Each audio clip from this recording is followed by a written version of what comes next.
परिवार और इज्जत। गांव के बीचों बीच एक पुराना लेकिन भव्य हवेली था, जो ठाकुर रघुनाथ सिंह की शान और उनकी पीढ़ियों की कहानी का प्रतीक था। ठाकुर साहब के लिए उनका परिवार और उनकी इज्जत से बढ़कर कुछ नहीं था। गांव के लोग उन्हें उनकी सख्त लेकिन न्यायप्रिय छवि के लिए जानते थे। उनका परिवार उनके बेटे विक्रम, बहू सुहानी और उनकी प्यारी पोती रिया से पूरा होता था। सब कुछ ठीक था जब तक एक अनजाने खतरे ने उनके परिवार को घेर नहीं लिया। एक रहस्यमयी चिट्ठी। एक दिन ठाकुर साहब को एक अनाम चिट्ठी मिली। चिट्ठी में लिखा था, आपकी हवेली की इज्जत एक काले राज पर टिकी है। यदि सच्चाई बाहर आ गई तो आपका परिवार टूट जाएगा और आपकी इज्जत धूल में मिल जाएगी। चिट्ठी पढ़ते ही ठाकुर साहब के माथे पर चिंता की लकीरें उभर आईं। उन्होंने तुरंत विक्रम और सुहानी को बुलाकर पूछा, क्या तुम दोनों में से किसी ने ऐसा कुछ किया है जो हमारे परिवार की इज्जत पर दाग लगा सके? दोनों ने एक सुर में इनकार कर दिया। गांव में बढ़ता सस्पेंस। चिट्ठी मिलने के बाद गांव में अजीब-अजीब बातें होने लगी। हवेली के पास रात को किसी के पदचाप सुनाई देते। कभी दरवाजे पर खून से सना कोई कपड़ा पड़ा मिलता। ठाकुर साहब को लगा कि कोई उनकी छवि खराब करने की कोशिश कर रहा है। एक गुप्त सच।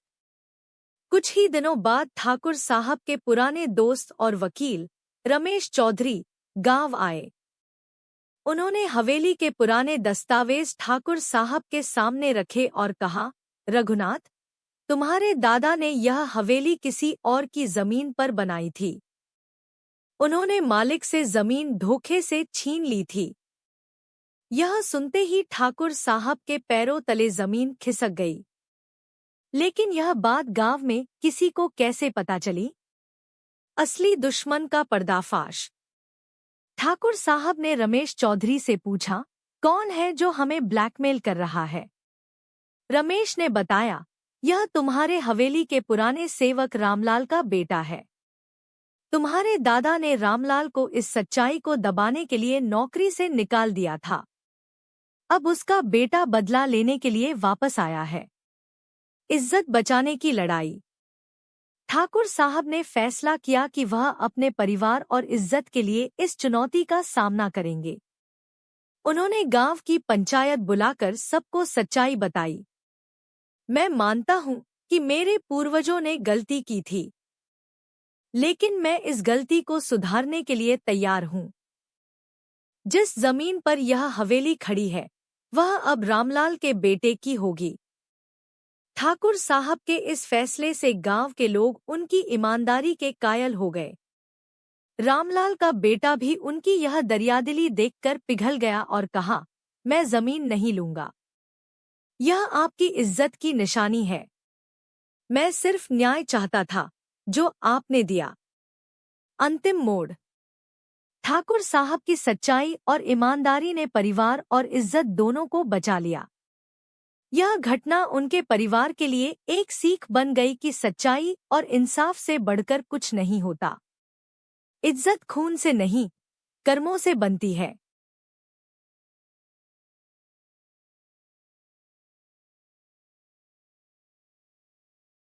ठाकुर रघुनाथ सिंह की सोच उनके व्यक्तित्व की गहराई को दर्शाती थी। वह पुरानी परंपराओं और मूल्यों के सख्त अनुयायी थे। उनके लिए परिवार और इज्जत ही जीवन का सबसे बड़ा धन था।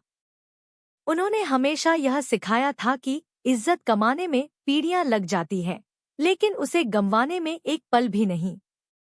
उनकी सोच का आधार। एक परिवार। ठाकुर साहब मानते थे कि परिवार समाज की सबसे छोटी और सबसे महत्वपूर्ण इकाई है। उनका मानना था कि परिवार के सदस्यों को एकजुट रखना उनकी जिम्मेदारी है। उनके लिए अपने बच्चों को नैतिकता और संस्कार सिखाना सबसे महत्वपूर्ण था। 2. इज्जत। इज्जत उनके लिए सांस लेने जितनी जरूरी थी। उनका मानना था कि इज्जत वह पूंजी है जो इंसान के जीवन भर के कर्मों का परिणाम होती है। उन्होंने अपने बच्चों को हमेशा यह सिखाया था कि इज्जत को बनाए रखना धन या सत्ता से ज्यादा महत्वपूर्ण है। 3. सच्चाई और न्याय। ठाकुर साहब यह मानते थे कि सच और न्याय के बिना समाज में इज्जत और शांति संभव नहीं है। हालांकि उनकी यह सोच कभी कभी सख्त फैसले लेने की वजह बन जाती थी। वह गलत को गलत कहने में कभी पीछे नहीं हटते थे, चाहे वह अपना हो या पराया। 4. परंपरा और आधुनिकता का संतुलन। हालांकि वह परंपराओं को मानते थे, लेकिन वह समय के साथ बदलाव को भी स्वीकार करने को तैयार थे। वह कहते थे, परंपराएं तभी तक सही हैं जब तक वे इंसानियत और न्याय के खिलाफ न जाएं। चिट्ठी मिलने के बाद उनकी सोच में बदलाव। चिट्ठी मिलने और सच्चाई सामने आने के बाद ठाकुर साहब के भीतर एक बड़ा संघर्ष शुरू हुआ। पहले वह इसे अपनी हार मानने लगे थे, लेकिन बाद में उन्होंने महसूस किया कि सच्चाई स्वीकारने और न्याय करने से ही असली इज्जत बचाई जा सकती है। उनके शब्द, इज्जत वह नहीं जो लोग तुम्हारे बारे में सोचते हैं, इज्जत वह है जो तुम्हारे अंदर का इंसान खुद को समझता है। इस सोच ने उन्हें सच का सामना करने और उसे स्वीकारने की ताकत दी। उनका यह निर्णय उनके परिवार और गांव के लिए एक प्रेरणा बन गया।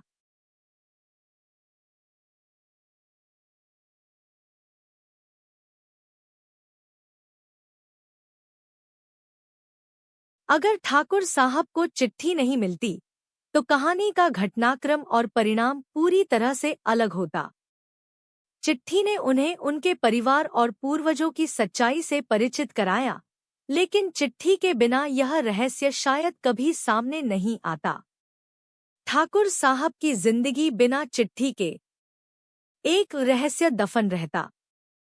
चिट्ठी न मिलने की स्थिति में ठाकुर साहब अपने पूर्वजों के काले राज से अनजान रहते। परिवार और गांव में उनकी वही प्रतिष्ठा और सम्मान बना रहता।